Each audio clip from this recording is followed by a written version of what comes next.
sempre me encontra, teu amor sempre me encontra, sempre me encontra, sempre me encontra, sempre me encontra.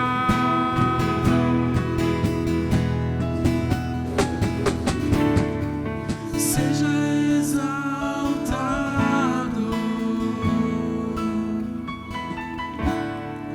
seja exaltado,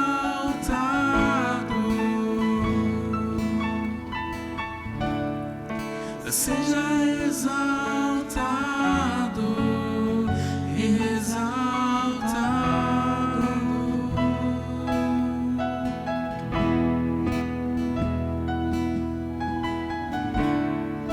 Seja exaltado,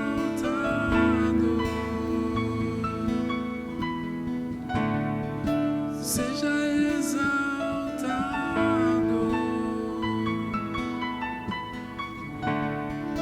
seja exaltado, exaltado.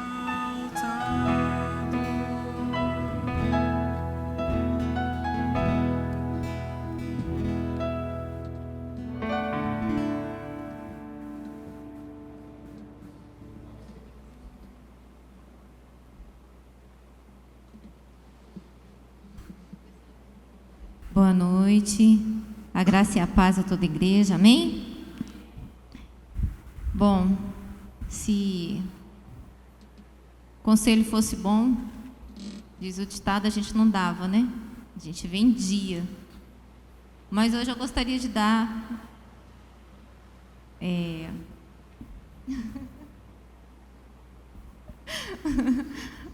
Hoje eu gostaria de fazer isso. Dar um conselho. Todas as vezes, quando a gente acorda, a primeira coisa que a gente faz quando o despertador, geralmente agora é o celular, né? Desperta. A gente pega o celular, desliga, e a primeira coisa que a gente faz é desligar e olhar o WhatsApp. É automático já. E de um tempo para cá eu instalei um aplicativo de versículos, né? E todo dia de manhã aparece um versículo. E querendo ou não, quando a gente abre o WhatsApp, a gente vê as mensagens, tem mensagens que são edificantes e tem mensagens que não são edificantes. Tem umas que vêm com fundo musical, outras sem fundos musicais. E aquilo dali fica na sua mente o dia inteiro. Se você acordar e ouvir uma música de manhã, aquela música vai ficar na sua mente o dia inteiro. E aí eu falei assim, eu vou fazer um teste, né? Porque já que a música fica, e às vezes a gente pega músicas não tão boas, às vezes a gente vê mensagens também não tão boas, notícias ruins, e a gente fica amargurado e triste o dia inteiro, e a gente fica, gente, por que eu estou assim? Por que eu estou assim? É por conta disso. Falei assim, então agora eu vou fazer diferente. Aí eu coloquei esse aplicativo de versículos, e na hora que eu acordo, eu desligo o despertador, e já fica a mensagenzinha, né, do versículo.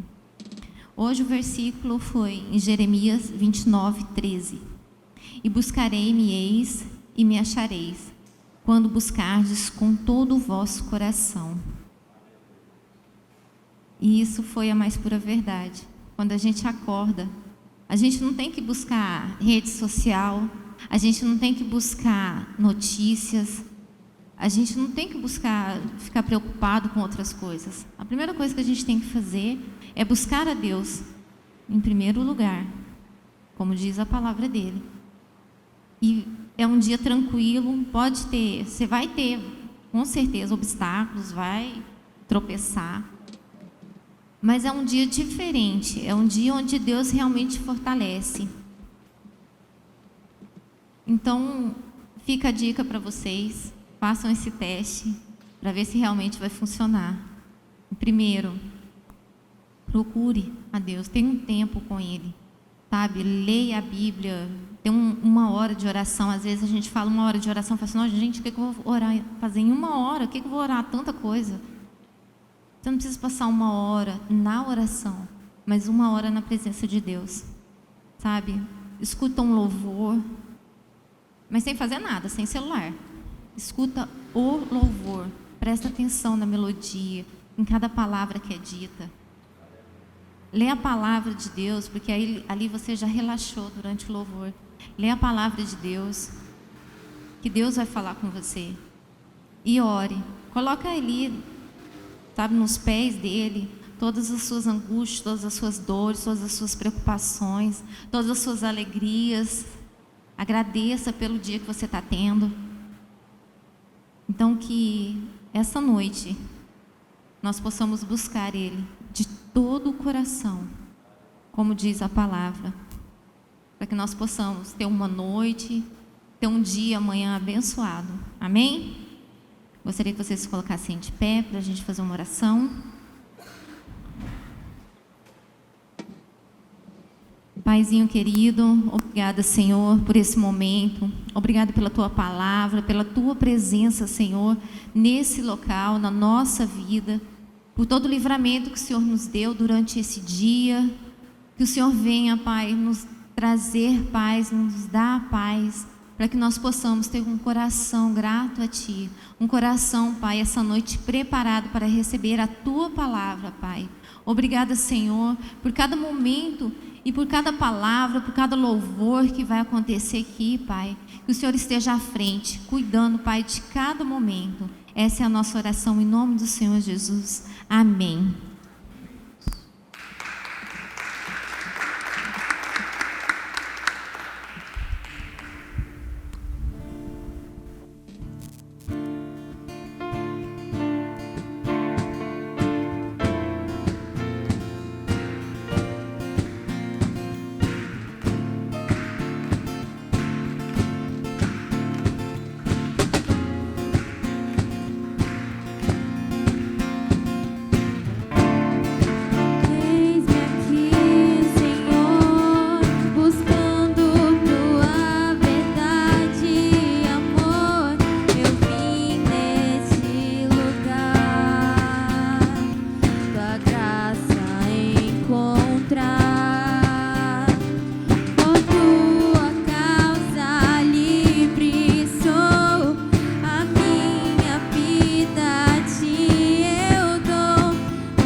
Tá?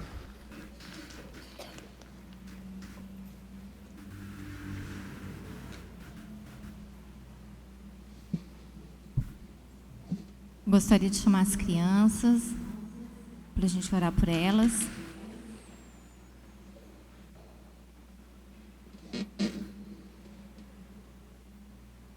Amém? Faz assim com as mãozinhas, ó. Isso. Vocês estendam suas mãos para nós estarmos orando por elas. Senhor Deus e Pai, obrigado, Senhor. Obrigado por essas crianças, Pai. Porque elas são as nossas alegrias. Porque elas são, Pai, o melhor presente que o Senhor nos deu. Que o Senhor possa, dentre elas, Pai, levantar evangelistas, pastores, missionários, Pai. Que todos os propósitos que o Senhor tem na vida de cada um se cumpra, Senhor. Que eles nunca se percam, nunca saiam do caminho do Senhor. Mesmo sendo um caminho estreito e apertado, Pai. Que eles aprendam a melhor forma de estar contigo, Senhor. Que eles escolham, Pai, sempre estar na Tua presença, Senhor. Abençoa, Senhor, a Paula, abençoa a Manuela, que está de ajudante hoje, para que elas possam, da melhor forma possível, ser usada pelo Senhor, para levar a Tua palavra a essas crianças, Pai. Essa é a nossa oração, em nome do Senhor Jesus. Amém.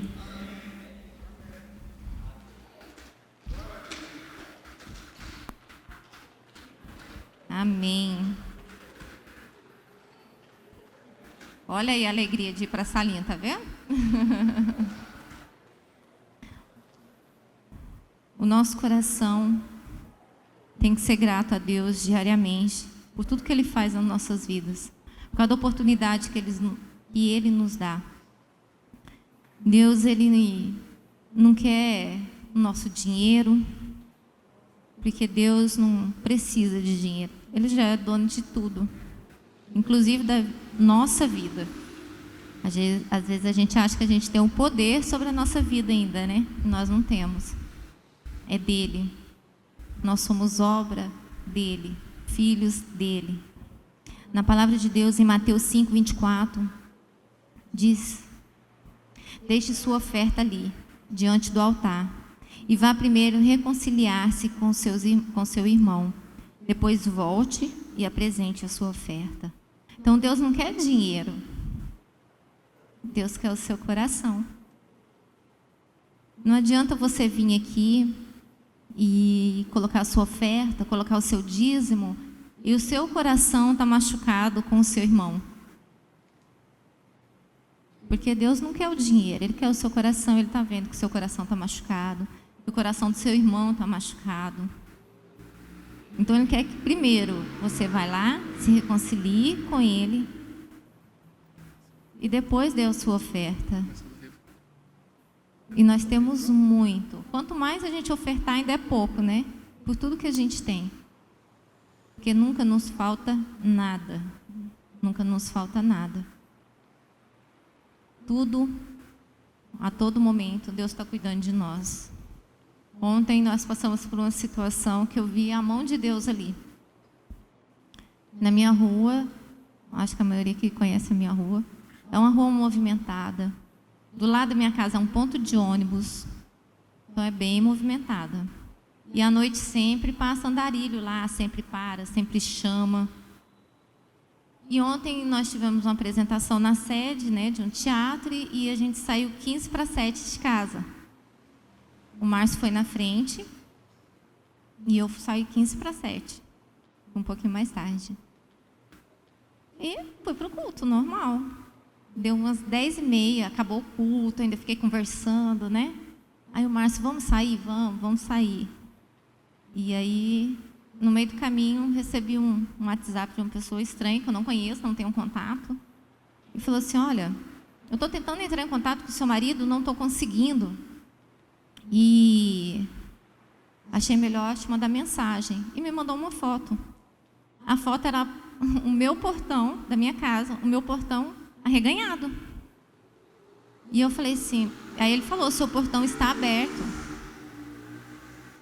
E as luzes todas apagadas de casa, eu falei assim, meu Deus, vou chegar lá, não vai ter nada, porque desde 6:45, já era quase 11 horas da noite.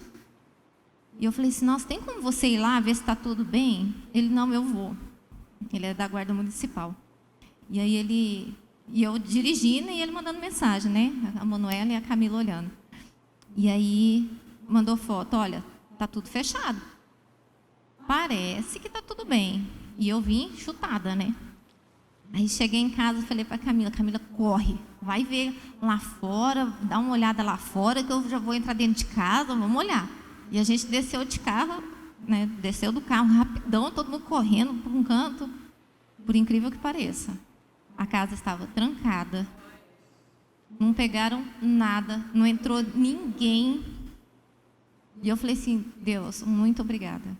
Porque como diz a sua palavra, enquanto a gente está cuidando das coisas de Deus, Deus está cuidando das nossas coisas, Deus está cuidando da gente, sabe? E ali, assim, realmente eu vi a mão de Deus, porque já tentaram roubar o vizinho de cima. O vizinho da frente, que é da guarda municipal, já roubaram a casa dele. E lá em casa, com o portão reganhado, esse tanto de horas, né? E ninguém, nada. E eu vi a mão de Deus ali.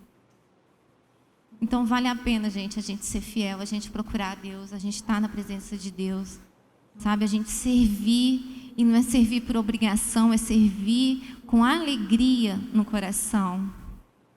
É servir sentindo bem de estar fazendo o que está fazendo. É fácil? Não, não é fácil. As coisas que Deus coloca na mão da gente não é fácil. Mas se Ele colocou na sua mão, você tem. É porque Ele sabe que você vai conseguir, que você vai superar aquilo. Amém? Eu gostaria que vocês ficassem à vontade em dízimos e ofertas, para estar ofertando e dizimando na casa do Senhor, enquanto o Ministério de Altar toca para nós mais uma música.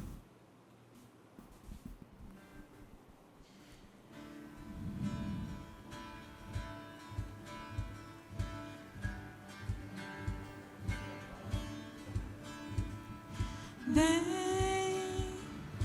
essa é a hora da adoração. Vem, dar a Ele teu coração. Vem, assim como estás para adorar. Vem, assim como estás diante do Pai. Vem, toda língua confessará ao Senhor, todo joelho se dobrará. Mas aquele que a ti escolher, o tesouro maior terá.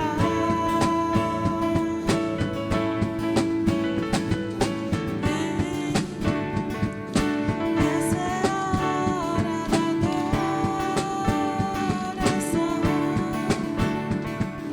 Vem, dar a Ele teu coração. Vem, assim como estás para adorar. Vem, assim como estás diante do Pai.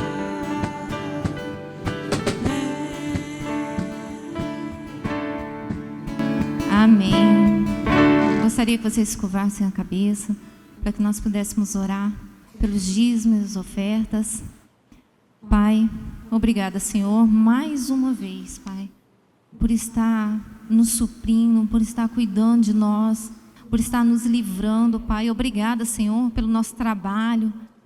Aquele que não tem trabalho, Pai, que o Senhor esteja abrindo portas de trabalho, Senhor. Que o Senhor esteja, Pai, cuidando da saúde física, mental, financeira, na vida de cada um que está aqui, Senhor. Que o Senhor possa multiplicar, Pai, na casa de cada um.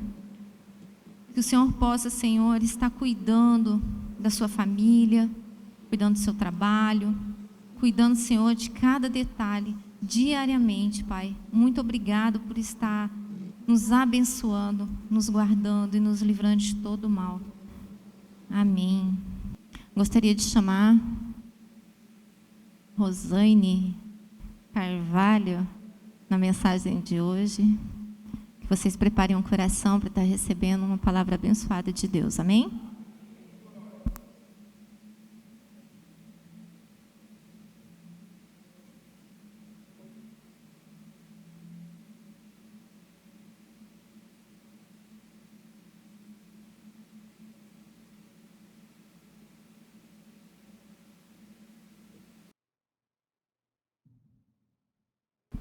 Já subo querendo chorar. Eu já até deixei meu lencinho aqui, ó, bem na página, porque falar de Deus, né, das coisas que Ele faz nas nossas vidas, é impossível não transbordar. E eu acho que a forma que eu transbordo são em lágrimas.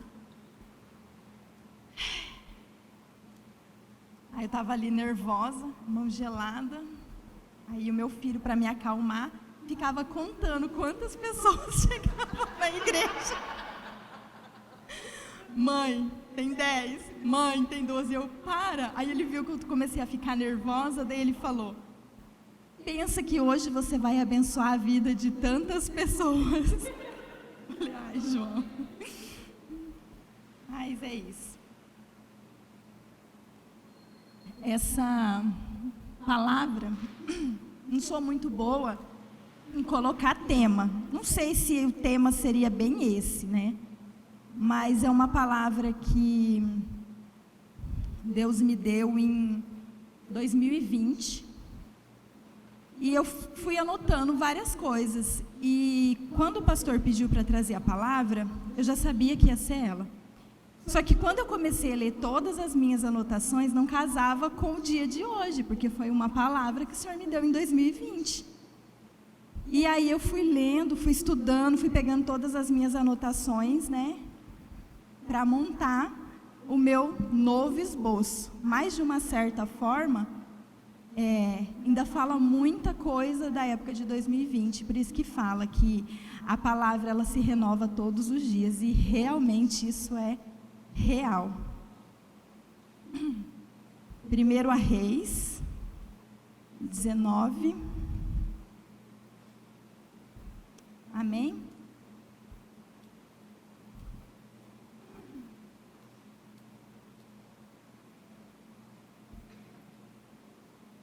E Acabe fez saber Jezebel tudo quanto Elias havia feito, e como totalmente matara todos os profetas à espada. Então Jezebel mandou um mensageiro a Elias e disse-lhe: assim me façam os deuses e outro tanto, se de certo amanhã, a estas horas, não puser a tua vida como a de um deles. O que, vendo ele, se levantou e, para escapar com vida, se foi e veio a Berseba, que é de Judá, e deixou ali o seu moço. E ele se foi ao deserto, caminho de um dia, e veio a se assentar debaixo de um zimbro, e pediu em seu ânimo a morte. E disse: já basta, ó Senhor, toma agora a minha vida, pois não sou melhor do que os meus pais. E deitou-se e dormiu debaixo daquele zimbro. E eis então que um anjo o tocou e lhe disse: levanta-te e come. E olhou, e eis que à sua cabeceira estava um pão cozido sobre brasas, uma botija de água fresca. E comeu, e bebeu, e tornou-se a deitar-se. E o anjo do Senhor tornou-se segunda vez, e o tocou, e disse: levanta-te e come, porque é muito comprido o caminho que você fará. Levantou-se, pois, e comeu e bebeu, e com a força daquela comida, caminhou 40 dias e 40 noites, até Horebe, o monte de Deus.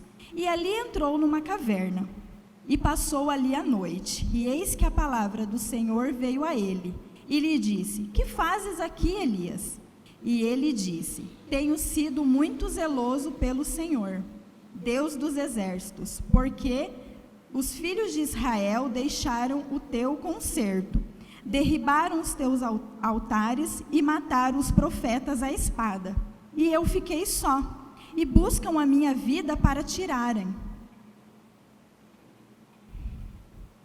E ele lhe disse: sai para fora e põe-te neste monte perante a face do Senhor. E eis que passava o Senhor, como também um grande e forte vento, que fendia os montes e quebrava as penhas diante da face do Senhor. Porém, o Senhor não estava no vento. Depois do vento veio um terremoto. Também o Senhor não estava no terremoto. E depois do terremoto, um fogo. Porém, também o Senhor não estava no fogo. E depois do fogo, uma voz mansa e delicada. E sucedeu que, ouvindo-a, Elias envolveu o seu rosto em sua capa e saiu para fora, e pôs-se à entrada da caverna. E eis que veio a ele uma voz que dizia: que fazes aqui, Elias? E ele disse: eu tenho sido extremo e zeloso pelo Senhor, Deus dos exércitos, porque os filhos de Israel deixaram o teu concerto, derribaram os teus altares e mataram os teus profetas à espada. E eu fiquei só, e buscam a minha vida para tirarem. E o Senhor lhe disse: vai, volta pelo caminho do deserto de Damasco, vem, unge Hazael, rei da Síria, também a Jeú, filho de Nissi, ungirá rei de Israel, e também Eliseu, filho de Safate, de Abel-Meolá, ungirá profeta no teu lugar. E há de ser que o escapar da espada de Hazael, matá-lo a Jeú, e o que escapar da espada de Jeú, matá-lo a Eliseu. E também eu fiz ficar em Israel 7.000, todos os joelhos que não dobraram a Baal, e toda a boca que não o beijou. Feche seus olhos, vamos orar. Senhor Deus, obrigado, Jesus, por essa oportunidade, Deus, de compartilhar aquilo que o Senhor já vem falado em meu coração. Deus, o Senhor não precisa de mim, o Senhor não precisa de ninguém, porque o Senhor é Deus. Mas, Pai, eu te peço, Senhor, que o Senhor me use essa noite, que o Senhor tire a minha ansiedade, que o Senhor tire o meu medo, que o Senhor tire, Pai, toda a insegurança, que da minha boca, Deus, saia aquilo que o Senhor quer que eu fale. Deus, que em nome de Jesus eu te peço, Pai, que essa palavra, Deus, entre no coração como uma semente. Prepara o coração da tua igreja, Deus, para receber. Pai, essa é a minha oração, Deus, no nome de Jesus. Amém. Quando eu comecei a estudar, né, essa palavra, e aí eu comecei a achar muito doida as coisas, porque daí já não fazia tanto sentido com as coisas que eu tinha anotado. E aí já começa assim, né, que Elias matou os 400 profetas de Baal, e aí Jezebel manda o recado que vai matar ele. E ele, com medo, foge para o deserto. E aí eu fiquei pensando, ele matou 400 profetas e está com medo de uma mulher. Aí eu falei, bom, vou ler e vou entender por que ele está com medo dessa mulher, né? E aí eu vou fazer um resuminho aqui, só para vocês entenderem. 1 Reis 16, fala que Acabe reina sobre Israel e se casa com Jezabel. 1 Reis 17, no versículo 1, ele confronta Acabe e anuncia que não haverá mais chuva, por todas as coisas que Acabe vinha fazendo desde quando assumiu como rei de Israel, e não eram coisas que agradavam o coração de Deus. No verso 6 de 17, ele é alimentado por corvos. Acho que aqui muitos já conhecem nessa passagem. Do verso 8 ao 24, é aquela passagem que a viúva alimenta ele, que multiplica, né, o azeite e a farinha da botija. Nesse mesmo versículo, ele ressuscita o filho dela. Em 1 Reis 18, fala que depois de 3 anos de seca, ele procura o rei Acabe. No 15, ele fala com autoridade quem ele é. Ele chega a Acabe e ele fala com toda a autoridade, que ele era Elias, um profeta de Deus. No 17, Acabe provoca ele. E ele não liga para as provocações de Acabe. No 19, ele convoca o povo que sobrou de Israel e todos os profetas de Baal. No verso 20, ele se junta, pede para que todos se juntem ao Monte Carmelo. No verso 23 ao 26, ele sugere a ideia do sacrifício dos bois. Esse eu quero até detalhar um pouco. Como Acabe e Jezebel estava reinando, e eles já haviam matado muitos, aqueles que acreditavam em Deus, que continuavam crendo em Deus, Jezebel ia lá e exterminava, matava. Mas alguns sobraram, só que eles começaram a esconder a sua fé, por medo já. E quando Elias vem e confronta Acabe, ele fala, pode reunir os que sobraram, e pode vir os 400 profetas. E ele sugere, vamos ver quem é Deus, se é o meu Senhor que é Deus ou se Baal que é Deus. E aí ele fala, pegue um novilho, um boi, vocês, e eu vou pegar um. E a gente vai fazer um sacrifício. Porque naquela época se faziam muito sacrifício. E eles gostam da ideia e fazem. E aí no dia seguinte eles preparam lá, no Monte Carmelo, eles fazem a fogueira deles lá, o altar deles, corta o boi, e na Bíblia narra assim que conforme o sangue jorrava, eles se agradavam com aquilo, porque era o sacrifício que eles amavam fazer para o Deus deles. Então, e aí eles começam a orar, e eles oram, eles gritam, eles clamam, eles dançam, e nada acontece. E fala que Elias até tira sarro deles, zomba deles, do tipo assim, fala mais alto, canta mais alto, talvez o seu Deus não está ouvindo. Talvez o seu Deus está dormindo. E eles passaram a manhã toda naquele ritual e nada acontece. Aí chega a vez de Elias provar que o Deus dele era o verdadeiro Deus. E ele faz a mesma coisa. Só que antes de fazer, ele monta novamente um altar que já havia sido derrubado, com 12 pedras, cada pedra representando as 12 tribos de Israel. Em volta daquele monte de pedra, ele manda fazer uma vala e coloca a mesma coisa, o novilho lá em cima, todo cortado. E ele fala para os profetas, joga água, pode jogar. E eles jogam água, que molha tudo, molha as pedras, aquela vala vira bastante água ali, e molha a lenha e molha tudo. E quando ele ora e clama a Deus, o que acontece? O fogo desce, queima tudo, até as pedras, até a água que estava lá, que formou tipo um riacho, seca. E aí todos que já estavam desacreditados que Deus era Deus, eles voltam a acreditar e se curvam diante de Elias. E o que Elias faz? Juntam todos eles, pega os 400 profetas e matam todos eles. E a Bíblia fala que ele leva num lugar e mata os 400 profetas. No 42, ele ora pedindo chuva. No 44, fala que as nuvens, que começa a formar uma nuvem do tamanho da mão de um homem, que é aquele louvor, né? Eu vejo uma pequena nuvem. E no 45, chove, conforme ele havia pedido. E no 46, ele acompanha Acabe, que está cheio de Deus. E aí, depois disso tudo, que foi quando eu falei, que coisa doida, ele está com medo de uma mulher. Gente, olha tudo que aconteceu. E aí ele acompanha Acabe.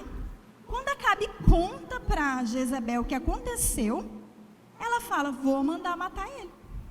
E ele com medo, repita comigo, ai, sempre quis fazer isso. Com medo. E aí ele foge para o deserto. E ele fica lá embaixo de uma árvore, desejando a sua morte. Não é louco? Olha, ele viu fogo pegar, consumir tudo. Ele matou 400 profetas.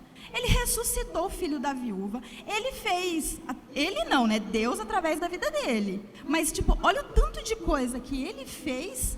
E aí uma mulher fala assim, vou te matar. E ele fica com medo. Eu falei, gente, que poder dessa mulher, né? Só que o medo, ele faz isso com a gente. O medo, ele nos paralisa.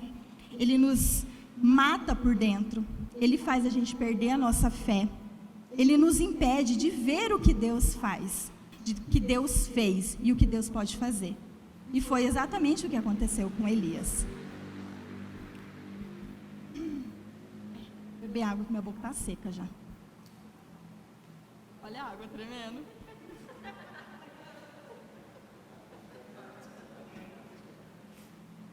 Até o final eu já acalmei. Nos versos 5, 6 e 7 que nós lemos, fala que Deus ele envia um anjo para fazer companhia, para dar de comer, para dar de beber e conduzir ele numa caminhada de 40 dias e 40 noites. E mesmo assim ele não enxerga, porque quem que come um pão, bebe uma água e consegue caminhar 40 dias e 40 noites? Ninguém. Eu não consigo. E aí, depois dessa caminhada, ele vai para uma caverna. Deixa eu ver se eu consigo travar aqui. Ele vai para uma caverna. E aí eu quero ler o que está no dicionário, definição de caverna. É uma cavidade subterrânea, natural, com abertura suficientemente grande para permitir a passagem de uma pessoa. Repita comigo, uma pessoa. Ai, que legal.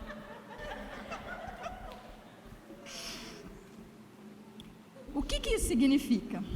É um lugar de solidão. Quando só tem uma pessoa, ela está sozinha. E ele não foi lá para se refugiar. Ele foi lá para se isolar. Ele entra nessa caverna para se esconder. Outra coisa interessante que fala nessa passagem é a localização dessa caverna. A Bíblia fala que essa caverna está no Monte Horebe. O que é o Monte Horebe? O que significa? Monte de Deus. E é ali que Elias vai se esconder. Ele não foi para qualquer lugar. Ele não foi para o mundo. Ele não foi para um lugar onde podia trazer desonra a Deus. Ele podia ter ido para qualquer lugar, mas ele foi guiado para o monte de Deus. E aí eu queria abrir um parênteses e falar um breve testemunho.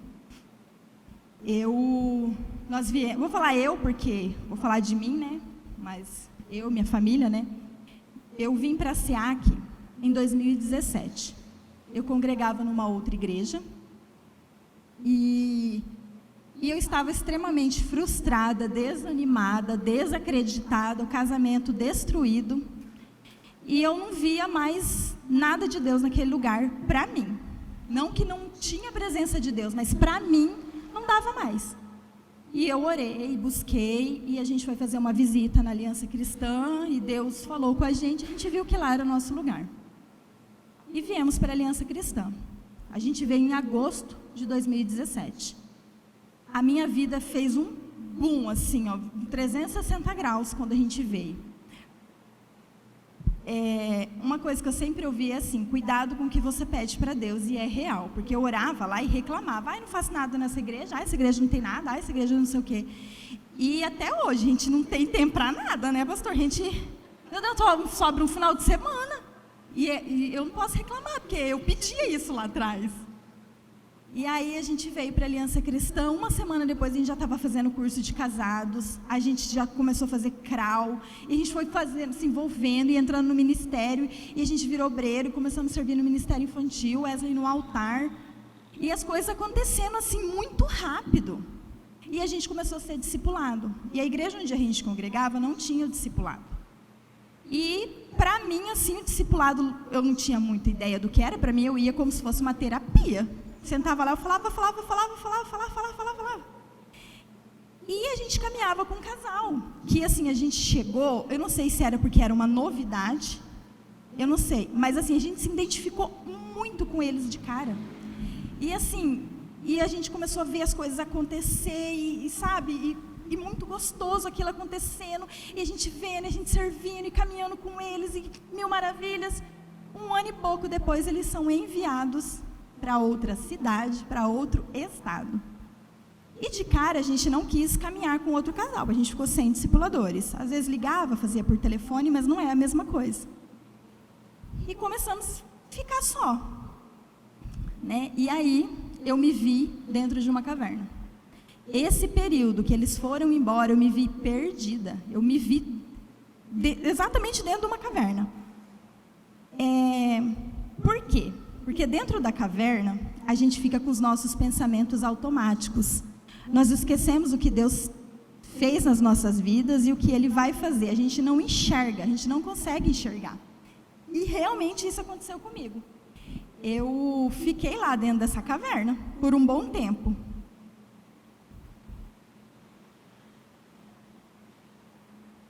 Peraí que eu estou meio perdida aqui. Deixa eu ver, senão...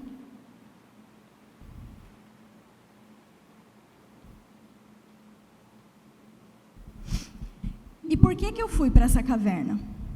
Por medo. Pelo mesmo motivo que Elias. Porque eu tive medo. Eu tinha medo de fazer alguma coisa e errar e não ter ninguém para me conduzir. Eu tinha medo de, sei lá, ter algum problema com alguém na igreja, porque estou meio bocuda e eu tinha medo de bater boca com alguém, não ter ninguém para me defender. Tipo, N coisas, passava muitas coisas na minha cabeça. E eu me refugiei na caverna. O que é a minha caverna? A minha casa. Eu ficava na minha casa. Eu não saía, não tinha comunhão. Eu ia para a igreja, fazia GF, discipulava, mas na minha caverna. E eu não conseguia enxergar o que Deus estava fazendo. Eu não conseguia enxergar o que Deus tinha para a minha vida. Porque a Bíblia fala, né? Caverna é lugar de solidão. Como eu li aqui, caverna é um lugar de solidão. E lá eu fiquei na minha solidão. Caverna é um lugar escuro, então você não enxerga nada. Por ser um lugar fechado, você não consegue ouvir o que acontece pro lado de fora. Você está lá dentro da sua caverna. E isso aconteceu comigo. Só que assim, eu ia nos cultos, eu fazia GF, eu continuei discipulando, eu servia nos ministérios. Só que eu ficava isolada na minha casa, na minha comunhão, sem comunhão, na minha caverna. Como eu falei, com medo de errar, com medo de muitas coisas acontecerem. E o medo, mesmo o medo que aconteceu com Elias, estava sobre mim. Aí, voltando para a palavra. Nos versos 11 e 12, narra o que Deus faz para chamar a atenção de Elias. Que é os ventos fortes, os montes se quebrando, terremoto, fogo. Também aconteceu comigo. Dentro da minha caverna, o que aconteceu comigo? Começaram a ir muita gente no GF. Foi um período que o nosso GF enchia. E minhas primas, meus parentes que não costumavam ir, meus vizinhos. Tipo assim, e eu não conseguia enxergar que Deus estava mandando pessoas lá para que eu cuidasse. Tipo assim, Deus estava me enxergando, mas eu não via. Eu mesmo fazendo as coisas lá dentro da minha caverna, e Deus fazendo. E eu não conseguia enxergar.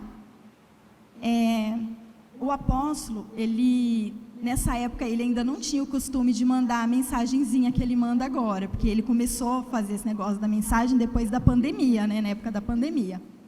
Só que nesse período foi muito engraçado, porque ele fazia isso. Ele mandava mensagem, estou orando pela sua vida. E eu perguntava para ele, o apóstolo te mandou mensagem? Ele falava, não. E eu também não enxergava que era Deus usando a vida dele para orar por mim. E o apóstolo, às vezes, ligava. O apóstolo começou a frequentar a nossa casa com mais frequência, começou a ir mais vezes lá. E eu só pensava assim, eu devo cozinhar bem, né? Porque ele vem direto aqui, quem conhece ele sabe que ele come muito. Então eu falava, sei lá, eu não via que, Deus estava usando a vida dele. E aí, até que um dia ele ligou. E nos mandou novos discipuladores. Pastor Márcio e pastora Nara. E de cara, assim, eu também não via a mão de Deus, porque eu falava, vixe, essa mulher, nem gosto dela. O pastor Márcio não tinha nada para falar, porque eu nem conhecia ele. O pastor era quietinho, eu não conhecia ele. Mas a pastora, eu falei, ai, meu Deus do céu. E o apóstolo ligou de vídeo chamada e mostrou uma foto. Eu não tinha nem como eu esboçar, olhar para a foto e falar, ai, não quero eles. Porque ele estava na ligação. Mas eu pensei, amém, vou lá. Se eu não gostar, eu troco, sou livre. Mas amém, né? Fluiu, eles são uma bênção na nossa... Ai, vou chorar. Vocês são uma bênção na nossa vida. E tudo que acontece, a palavra de Deus diz, tudo que acontece coopera para o bem daqueles que amam a Deus. Isso é real. porque eu não gostava dela, mas hoje eu vejo a diferença que ela faz na minha vida. E por que Deus chama as nossas atenções? Por que Deus faz coisa para chamar a nossa atenção quando a gente está dentro de uma caverna? Para fazer aquilo que Ele já determinou em nossas vidas, para dar continuidade a um propósito. Por que Deus fez tudo isso na minha vida? Mandava pessoas no meu GF para que eu não desanimasse, porque talvez se ninguém fosse no meu GF, eu não ia querer fazer mais. Era só eu e o Wesley, não vamos fazer hoje não. Mas Deus mandava. Toda quinta-feira estava cheio de gente lá. A Lauane ia no nosso GF, não era lá. Todo final de semana tinha gente diferente. E o povo da sede, gente que a gente nem tinha tanta amizade. E o nosso GF fez a gente criar tanta amizade com pessoas. E eu não enxergava. Deus fazia o apóstolo ligar. E eu me sentia tipo assim, ele gosta da minha comida, eu só pensava isso. Eu não via um cuidado de Deus. Deus mandou os pastores, através da vida do apóstolo, para cuidar da gente. E eu também, mesmo não querendo muito, não entendia. Hoje eu entendo, porque na época nem tinha, nem passava na nossa cabeça de ter o núcleo. Mas Deus já sabia que ia ter o núcleo. Deus sabia que eles estariam à frente do núcleo. Sabiam que eles iam precisar de pessoas dispostas, e disponíveis para estar aqui ajudando. Então já tinha um propósito na minha vida com eles, E nós devemos sair da caverna com um propósito. Porque se a gente não tiver um propósito, a gente vai andar em círculo. O que é andar em círculo? É isso aqui. A gente vai ficar aqui. Vida normal, uma luta. Aí volta para a vida normal. Uma frustração. Aí vida normal. Um medo. Do medo a gente consegue vencer o medo. Vida normal. E fica nisso. Se a gente ficar andando em círculos, vai chegar uma hora que a gente vai desanimar. Minha vida não muda, está sempre a mesma coisa. É mesmice. Por quê? Porque uma vida sem propósito é andar em círculos. Uma vida com propósito é você andar em linha reta. É você focar em algo lá na frente e não olhar para trás, ir embora. Vai embora. O exemplo disso é um bumerangue. Você lança um bumerangue, ele vai lá e volta para você. E fica nisso, um bumerangue. A vida com propósito é uma flecha, onde o arqueiro puxa, por mais que às vezes você sente dor, aquilo te trazendo para trás, mas se você pensar, a flecha, quanto mais para trás ela vai, quando é soltada, mais longe ela percorre e ela não volta, ela vai embora. Então isso é andar com propósito. E sair da caverna também precisa, você também precisa fazer com propósito. Se você está no momento de caverna, se você esteve no momento de caverna, se você entrou numa caverna, pense que Deus tem um propósito na sua vida, porque Deus ele tem um propósito na vida de todo mundo. Se a gente ficar andando em círculos, o que vai acontecer? Uma hora a gente vai desanimar e a gente vai cair. E depois que a gente cai, muitas vezes é difícil levantar. Dependendo do tombo e qual é o motivo do tombo, é difícil levantar. Então, por isso que ande sempre para frente, olhando para um alvo, com um propósito. Nos versos 15 e 16, fala do propósito e da missão de Elias. Qual era o propósito? Ungir Azael, o rei da Síria, e Jeú, o rei de Israel. E também ensinar, discipular Eliseu, para que Eliseu fique em seu lugar. A partir desse propósito que Elias faz, ele vai atrás de Eliseu e começa a cuidar dele, começa a ensinar ele, começa a discipular ele, porque ele sabe que ele vai ser o sucessor. Só que conforme ele vai ensinando, ele vai aprendendo. Isso é o discipulado. O discipulado ele é dessa forma. Ninguém sabe de mais e ninguém sabe de menos. O discipulado ele serve para isso. Ele é uma troca, onde você vai ensinar, mas você também vai aprender. Todo mundo tem uma vivência. E às vezes eu não passei por algo que a Nath está passando. Talvez ela não passou por algo que eu já passei. E a gente vai trocar experiências. Isso é o discipulado. E isso que Elias estava fazendo com Eliseu, porque Eliseu seria o seu sucessor. Então ele precisava ensinar.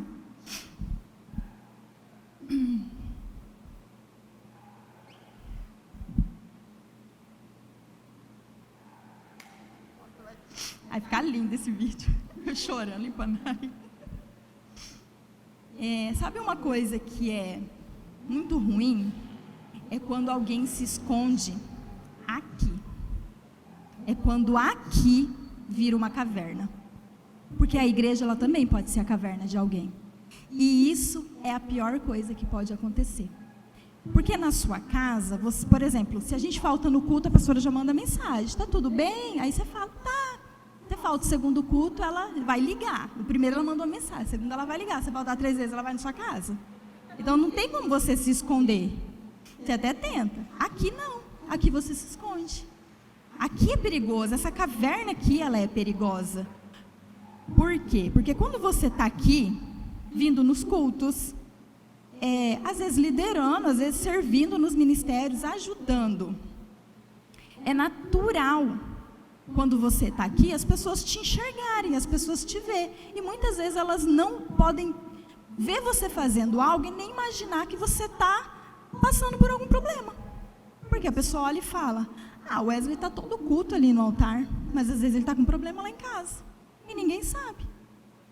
O pastor está aqui, não falta um culto, às vezes ele está com problema no serviço dele. Então, aqui não pode ser. Esse lugar aqui, ser uma caverna na vida de alguém é muito perigoso.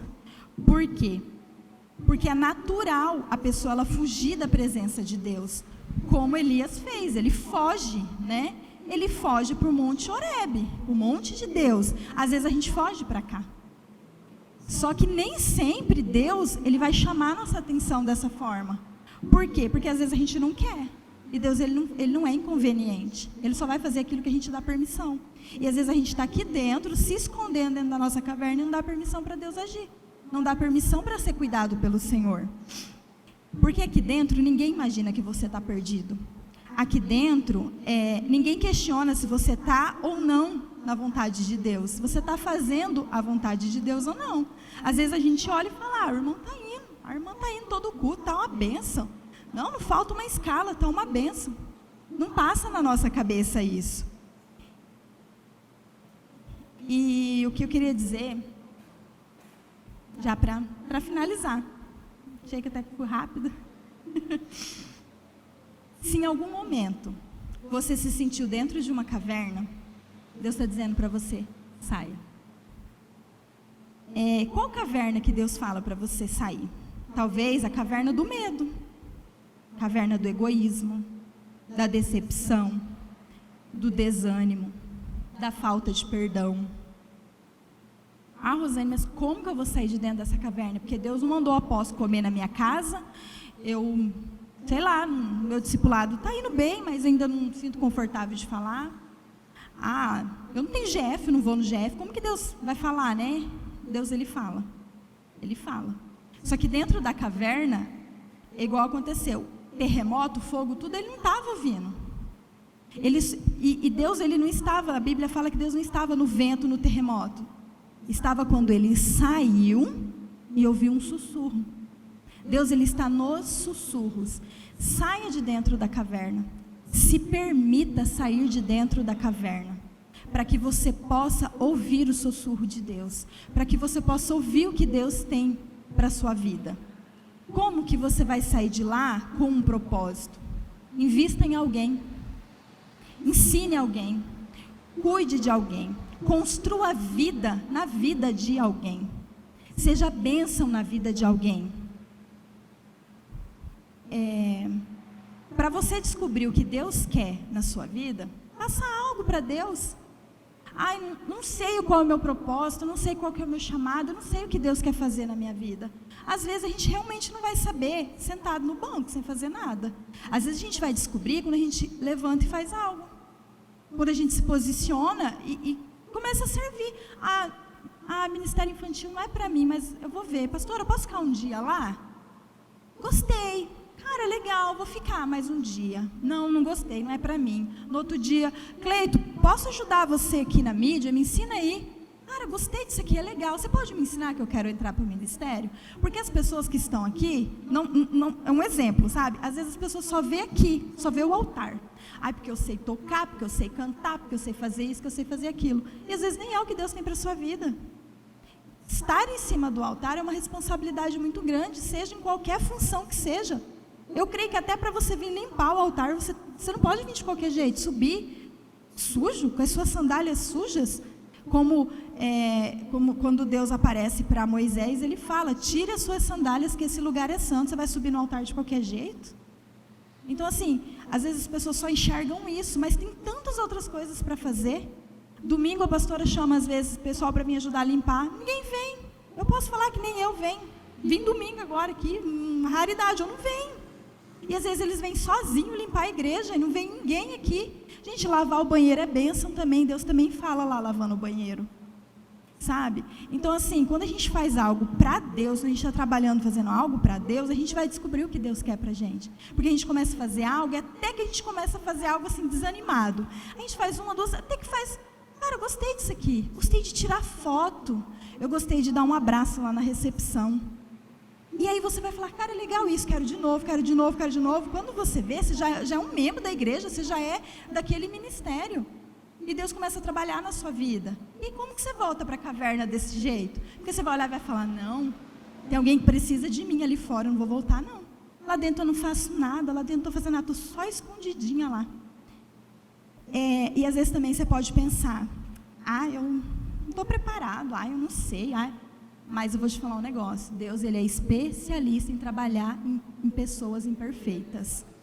A palavra de Deus diz que Ele se aperfeiçoa nas nossas fraquezas. Quando a gente faz algo onde a gente se acha demais, Deus não faz, porque é o nosso eu, nosso ego está ali falando. Mas quando a gente vai fazer algo que a gente pensa, não, isso não é para mim, mas eu lá, é aí que Deus vai fazer, porque você não sobe se achando, você não vai fazer nada se achando. Então você vai fazer algo e Deus vai se aperfeiçoar em você, aí é Ele. Então assim, que você tenha, sabe, convicção do seu chamado e do seu propósito. E você que já sabe o que Deus tem para você, já sabe qual é o seu chamado, já está posicionado, não olha para trás não. Segue em frente, continua no alvo, continua fazendo o seu melhor, que não é, a Bíblia fala, tudo que for fazer, faça o seu melhor, seja bebendo, seja comendo, seja servindo, seja cantando, seja limpando, seja qualquer coisa, faça o seu melhor. Então se você já entendeu o que Deus tem para a sua vida, dê o seu melhor. Se é para estar ali na porta e dar um abraço, que seja o seu melhor abraço, com o seu melhor sorriso. Se é para vir ajudar aqui, limpar, que venha com melhor. Se é para colocar uma água aqui no altar, se é para fazer qualquer coisa que seja para a glória de Deus. E é isso, sabe? Não olhe para você, olhe para o alvo, olhe para Deus. Não olhe para o que Deus já fez na vida do seu irmão, mas espere o que Deus pode fazer na sua vida, porque Deus ele tem um propósito para cada um de nós. E é isso, gente, que eu queria trazer era isso.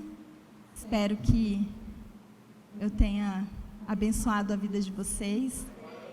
Eu até ia orar, eu até pensei em chamar o Ministério de Altar e orar, mas eu acho que eu prefiro chamar o pastor Márcio para finalizar, para orar. E é isso. Bem no horário. De passar é o pastor Márcio, não sou eu. Olha lá, eu estou entregando com 7 minutos.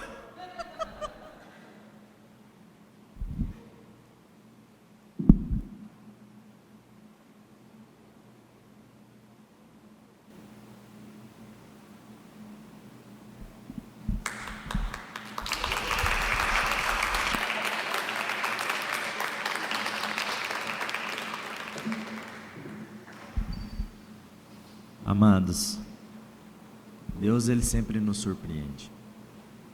É no simples, não é no exuberante, não é assim como a palavra diz, nem Salomão, com toda a sua riqueza, se vestiu como um lírio, com a formosura de um lírio. E é assim que Deus age. Deus ele trabalha para nos mostrar, para nos aperfeiçoar, para nos trazer a certeza do quanto Ele nos quer, crescendo na presença dEle.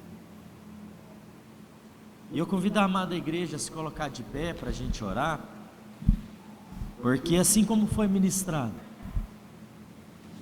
nós não sabemos, eu não sei, o que está direcionando cada um que está aqui para a caverna. Eu sei que todos nós temos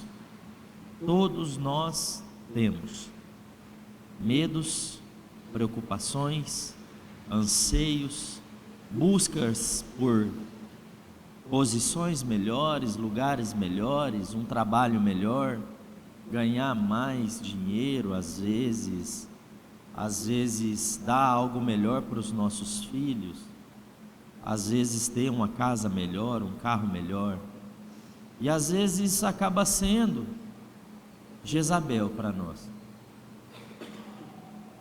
E eu estava ali e o Senhor falou muito claramente por que eu também tinha essa dúvida. Engraçado, mas quando a gente abre o coração para o novo de Deus, Deus conversa com a gente. E Deus me falou por que Elias não falou nada contra Jezabel. Porque Jezabel era metade de uma autoridade constituída por ele, de um rei do povo de Israel, que errou muito, mas a autoridade de Deus, quando estabelecida na vida de alguém, Deus não retira. Assim como Gabriel, quando lutou com Satanás,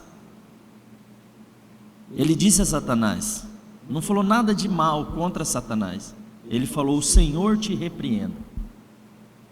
E a autoridade, quando Deus constitui, realmente a gente tem que levar muito a sério, porque realmente quando Deus tem um propósito com as nossas vidas, isso não muda.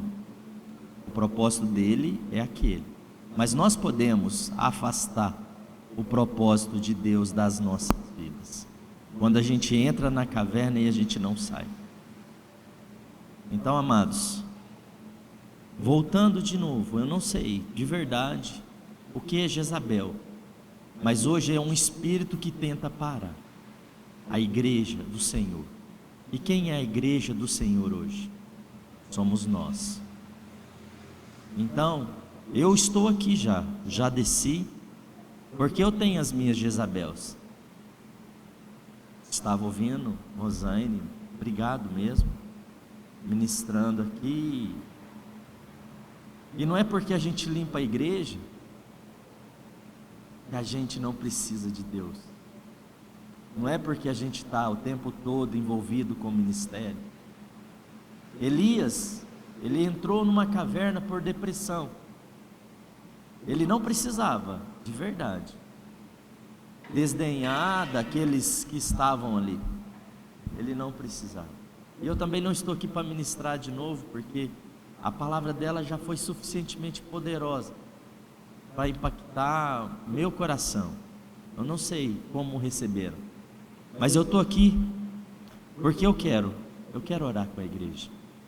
Eu quero orar com a igreja para que esse espírito que tenta nos impedir de crescer na presença de Deus, ele perca força. E a gente comece a crescer de uma forma sobrenatural, para honrar aquele que nos recrutou. E eu gostaria, de verdade, de convidar aquele que sentir no coração que precisa crescer na presença de Deus, para a gente orar junto aqui. Eu não sei se Deus está falando com alguém, assim como Ele falou comigo. De uma coisa, também posso compartilhar aqui. Estávamos falando ali na frente, né, eu e o Wesley, né, sobre como nós entregamos às vezes as coisas a Deus. E às vezes a gente entrega mal feito. Vou colocar dessa forma. Porque a gente precisa entregar para Deus o nosso melhor. A gente precisa entregar, e a ministração falou muito disso também. O que tem nos impedido de entregar o nosso melhor diante de Deus? Wesley, por favor, se você puder baixar as luzes, porque nós vamos orar aqui.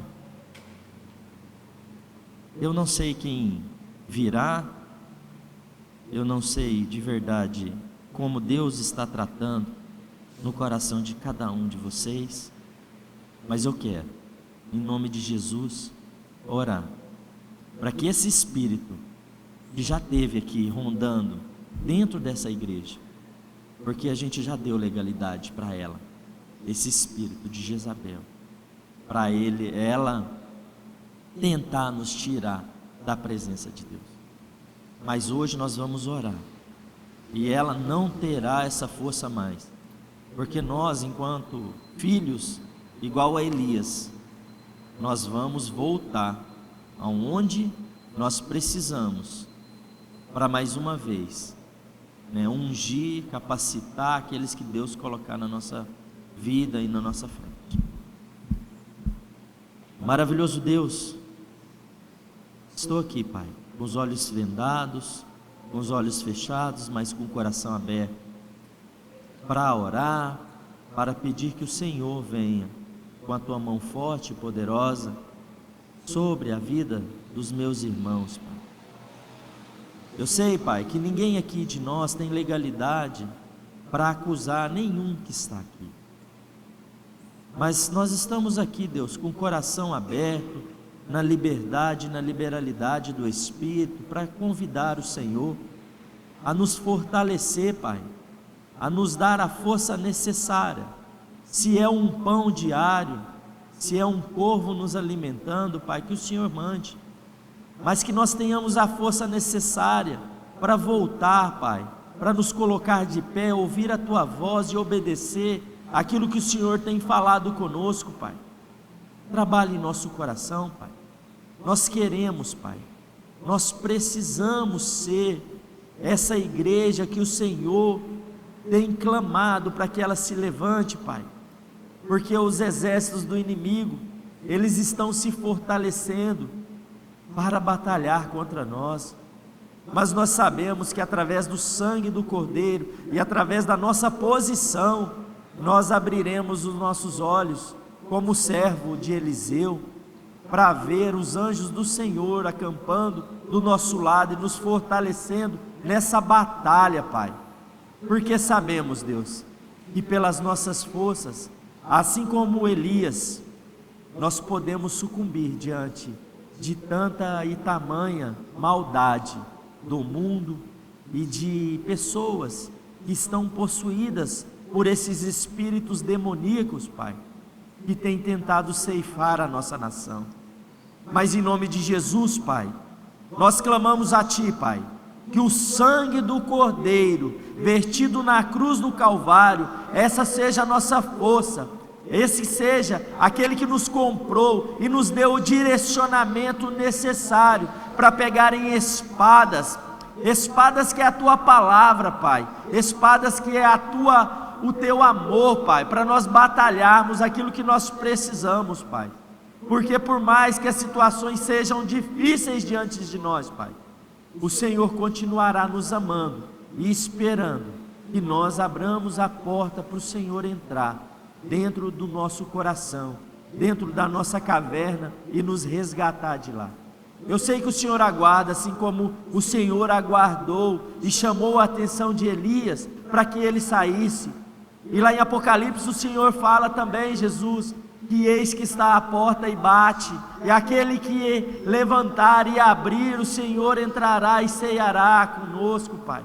E é por isso que nós estamos aqui, com o nosso coração despido diante da Tua presença, Deus, clamando que o Senhor, Pai, o Senhor seja o nosso maná diário, Pai, que o Senhor seja o alimento espiritual que nós precisamos, Deus, para que a gente não caia, Pai, diante das dificuldades que têm se apresentado diante de nós. Essa é a nossa oração, Deus, gratos a Ti, pelo amor que o Senhor tem desprendido sobre as nossas vidas, pela comunhão que o Senhor nos deu a oportunidade de participarmos, e pela vida dessa família que o Senhor nos inseriu, para aprendermos cada vez mais do reino do Teu Filho amado. E essa é a nossa oração, gratos a Ti, pelo Teu amor e pela Tua glória, em nome de Jesus Cristo de Nazaré. Amém e amém. Louvado seja o nome do Senhor, amados.